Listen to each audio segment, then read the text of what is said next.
Hi guys, welcome to today's vlog. Not really much is going on like all the other ones because I can't do anything fun. It's currently Saturday. Peter is working, unfortunately, and I'm here at King Soopers and I'm gonna get my grocery shopping done for the week, and hopefully it will be quick. I normally go to Sprouts first and then King Soopers, but I really want to cook a prime rib for dinner tomorrow, so I need to see if they have one here, and if they don't, then I'll check Sprouts, and if they don't have it, then I have to go to Costco, which I do not want to do. I went to Costco yesterday to get, one of my friends told me that they finally had toilet paper in stock, like a lot of it, and we were down to our last 6 rolls, so I was just like, I need to get toilet paper. So I went, and they were limiting the amount of people in the store. I understand why they're doing it, and I think like the pros outweigh the cons, but I was just like kind of annoyed, I guess, because I literally was just there for toilet paper and Lysol wipes, and I could have been in and out seriously in 5 minutes, but instead I had to wait in this long line for 15 minutes and then go in the store and get the stuff. Most stores have like tape or something every 6 feet, and they didn't have that, so everyone was just standing really close to each other, and I was just like, I literally could have been gone by now, and I was just getting like I just want to be out of stupid Costco. I know it's probably going to be really busy today because it's Saturday and because tomorrow is Easter, so I'm probably not the only one who wants to cook prime rib for Easter. My list is really short, which is good, so I'll be in and out really fast. I'm going to try to be in here for less than 10 minutes. It's currently 11:51, so I'm going to get out right now, and I'm going to try to be back here at 12:01. Okay guys, I'm back, and I had to leave right away after I got out of King Soopers because I was right in front. I had a good parking spot, and I had to leave so someone else could park. And now I'm here at Sprouts, and I actually already finished. I timed myself in Sprouts. First of all, it's only 12:37, so Peter ended up calling me before I went inside of King Soopers, and then I kept forgetting, like, shoot, I needed protein bars, or shoot, I forgot I need to get granola bars, like all this stuff. So I was in there probably for like 20 minutes, which is still not bad. And then I just finished at Sprouts. I went in at 12:30, it's 12:36, so doing pretty good. The grocery stores are pretty chill today, which is nice. Even if it was non-corona times, I feel like it would be busier than this, and tomorrow's Easter, so people probably just did all of their shopping yesterday or so. I was able to find a prime rib, so we'll see about that. I'll cook it tomorrow on the vlog, and we'll see how it turns out. I also had a gift card to Starbucks, so I got my brevet latte. So yeah, that's really it.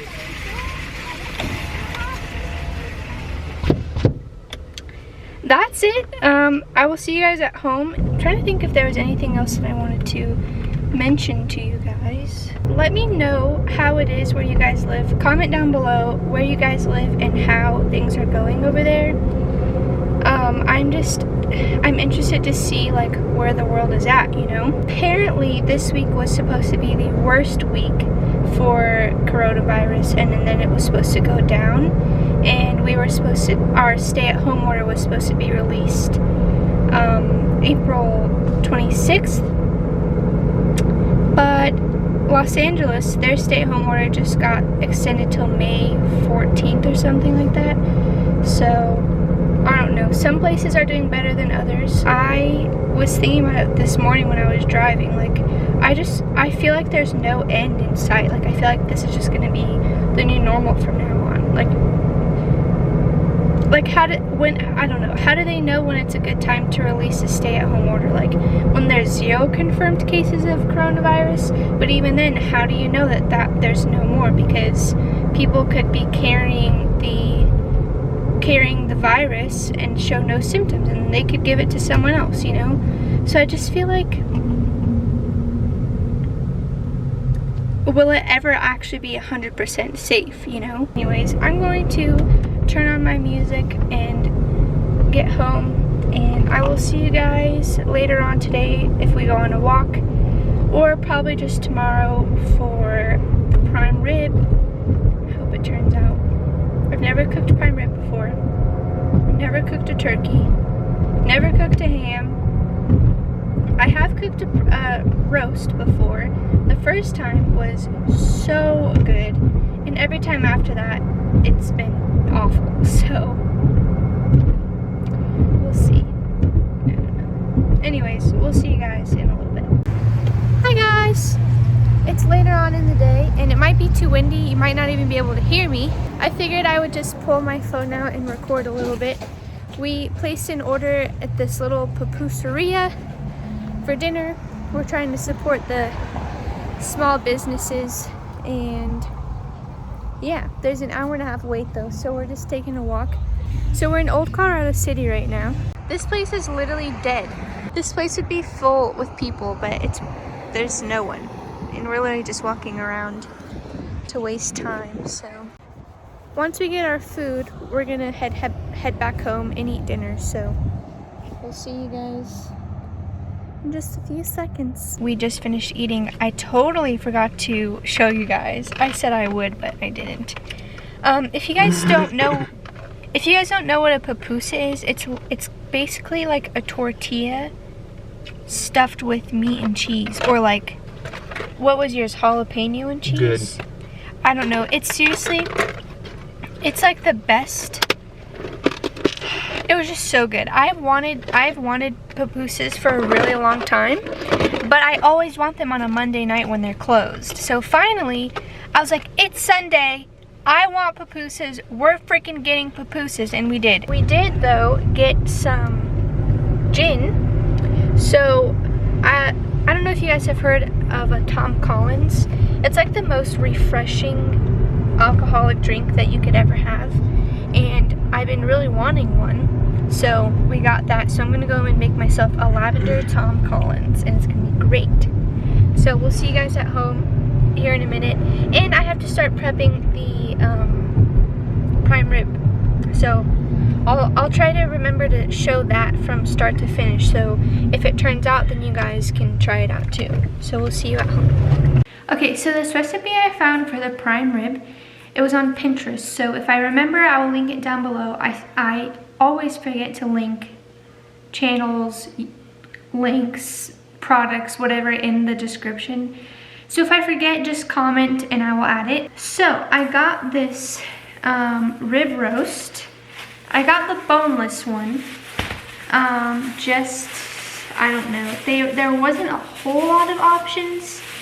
And I didn't want to get something huge, because even this one, this is 3.5 pounds, and I'll probably eat like an eighth of this, and Peter will eat maybe the other half of it, and then we'll have a whole half for leftovers. So I didn't want to buy too big of ones. All of the bone-in ones were like 6 pounds, and I was just like, holy crap. So the recipe has like a bunch of parts to it, and it starts the night before. So it said the night before you're ready to cook your prime rib, take it out of the packaging and leave it uncovered in your fridge, and that will dry it out a little bit, which will help it get really nice and brown and crisp when you're cooking it. I'm pretty excited about this actually. I just hope it turns out. There's nothing worse than buying like a huge piece of meat, spending all of this time prepping it, and then it's disgusting. Okay, we got it here.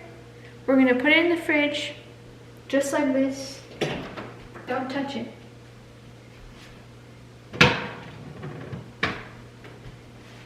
Peter's looking at me like I'm stupid.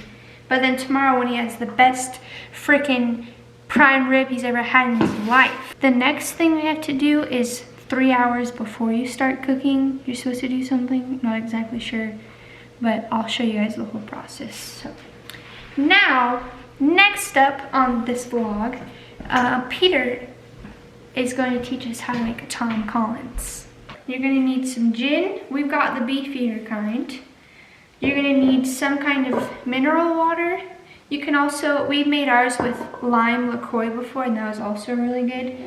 Then you're going to need some kind of syrup, and I just use my lavender syrup, and it's so good. So good. Ice. A lime. Is that it? Sugar? That's it. You need sugar? No. Okay. All right, P. Now what do you do? Step 1, put the ice in the cup.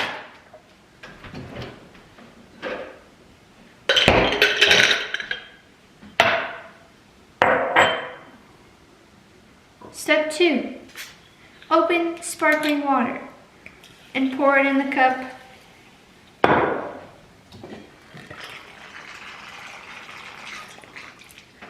Spilled it all over the place. You just got it all over. Isn't that awesome? That would have been really cool if it worked. Well, it usually does. But Fun fact, Peter actually used to be a bartender in Fort Collins for a long time. How was that, 1 shot or 2? It's 2. Okay, so he put maybe 1.5. He put maybe like 3 tablespoons of the sparkling water at the bottom. Then he did 1.5 shots of gin. Now he's doing half of a lime. Then you're gonna put, what's that, a tablespoon? 1. And this is all, the syrup is up to you. 2 tablespoons so far. You might do more.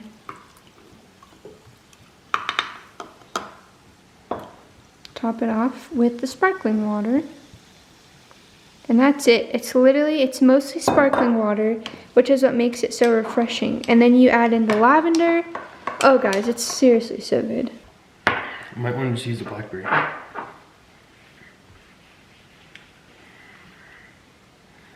I'll just use it since it's cold. I think this tastes good. Try it. Babe, I think it tastes good, is what I'm trying to tell you. Kick rocks then. That is gonna make it taste like freaking cough syrup. No, it won't. It'll make it taste good. This smells like cough syrup. I don't want anything to do with that. So that's a Tom Collins, guys. Very refreshing. Give it a try sometime. We're gonna hang out on the couch. Maybe watch an episode or 2 of Jane the Virgin and head to bed. And then I will see you guys tomorrow for Easter and to finish the prime rib. That was all out of focus, but I'm not saying it again, so sorry. And I'll see you tomorrow. Happy Easter, guys!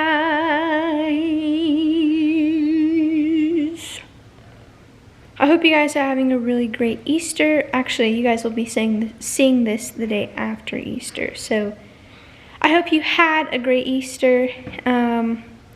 We've had a pretty chill morning so far. We woke up at like 9, I think, and we worked out and took showers, and then we went to get some breakfast at Mountain Shadows, our favorite breakfast place in Colorado Springs.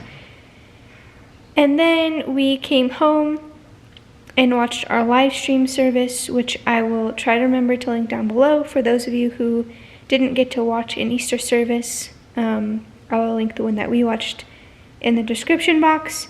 It was really great. It was really all about finding peace in this crazy time of the COVID-19. So it was really encouraging, and I think it'll be a good way to start off the work week next week. I did step 2 of the prime rib. 3 hours before you cook the prime rib, you're supposed to take it out of the fridge and let it get to room temperature. So I'm gonna start cooking it at 4, so I just took it out to 1. The weather's really cold. It's only 25 degrees outside, and it's still snowing.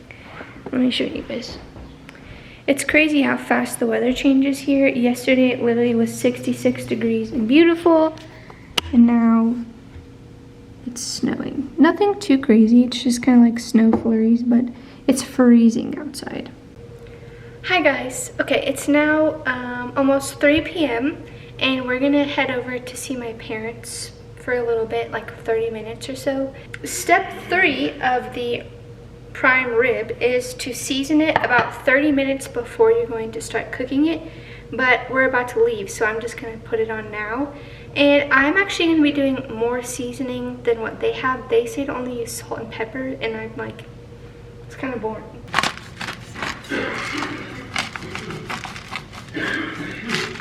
We don't want to get too much. I'm not like a huge fan of pepper, and we're going to be adding a lot more seasoning later on, so. Now I'm going to put pepper on this side.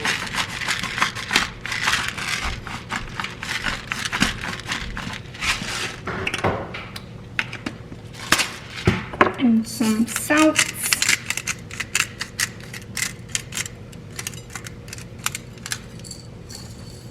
We will be back and then I will show you guys my seasoning mix and then You just Victoria's time to record. And then we'll put it in the oven. Hopefully you heard that because Peter's over here trying to, what's the word? Sabotage my vlog.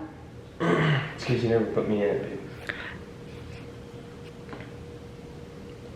What? Stop. I never put you in it. I ask you all the time to be in my vlogs. Okay guys, we're back. And I've got my seasoning mixture here. We've got probably too much butter. I put 2 cups of butter and I didn't really measure the seasonings. I just kind of, I just did whatever I thought was good. I did about 7 cloves of garlic and then I did a bunch of garlic salt, a bunch of thyme, and I think that's it. I was gonna do rosemary because rosemary is a very like popular like prime rib seasoning, but Peter and I aren't like huge fans of rosemary, so we just decided to ixnay that. And we're just really gonna coat this on. Get it all over.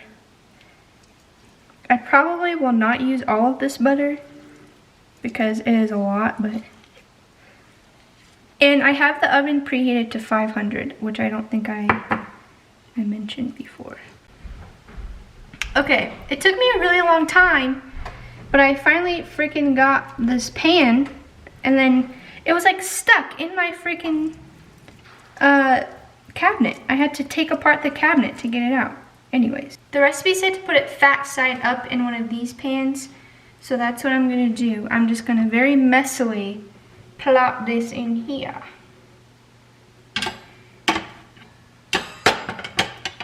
The butter's all sticking to it.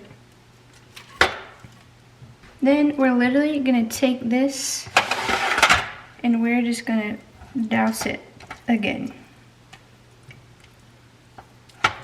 Because there's no such thing as too much butter, right? Right? Not true. It's all buttered up in the pan. And it's fat side up like the recipe said. And what you're supposed to do, so the oven is set to 500, and then you're supposed to cook it for how much ever your prime rib weighs times 5. That's how many minutes. So this weighed 3.5 pounds. That times 5 is 17.5. Yeah. So then we're gonna just bump that up to 18 minutes, and then you turn. 3 times 5? 3.5 times 5. I'm pretty sure. Peter has me doubting myself now. 3.5 times 5. Yeah, 17.5. And then once that timer is up, you just turn the oven off and don't you dare touch that oven. Don't open it. And then however long you leave the door closed is how long it will be cooked. So this recipe said if you want medium rare, you can take the prime rib out after it being turned off for 2 hours. So we'll probably just do that. Okay, we've got our timer set. I set it for 18, and I'm gonna leave the light off just because I don't want it to affect anything. But it is in there, and you can only see me. And then once this goes off, we're just gonna turn the oven off and call it good. I am so excited. I really hope this turns out because prime rib sounds so good to me. And I'm gonna be cooking asparagus and potatoes with it. I'll probably start cooking that like 30 minutes or so before this is done. So let's fast forward to 2 hours and hopefully it turned out. Okay, I don't know if you can tell. It's very smoky in here. Yeah, you can actually tell how smoky it is in here. You can see the fog around the lights. We've got our potatoes and our asparagus, and we're gonna pull the prime rib out. No, you wanna do the honors? You can just sit it right here. Boy, do I hope it's done and good. How does it look? No idea. All right, guys, the moment of truth. How do we cut it? Should we cut it this way? I don't know. I think so.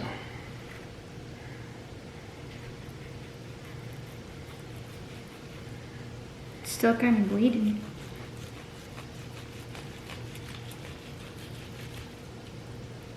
How's that look? Good. Does it look raw? Too raw? That looks perfect. Alright, here's the finished product, guys. I put mine on the stove for just a few seconds because I don't like it super red, but Peter loves it. And this is what it looks like, fresh out of the oven, extra cooked. So, moment of truth, let's give it a taste.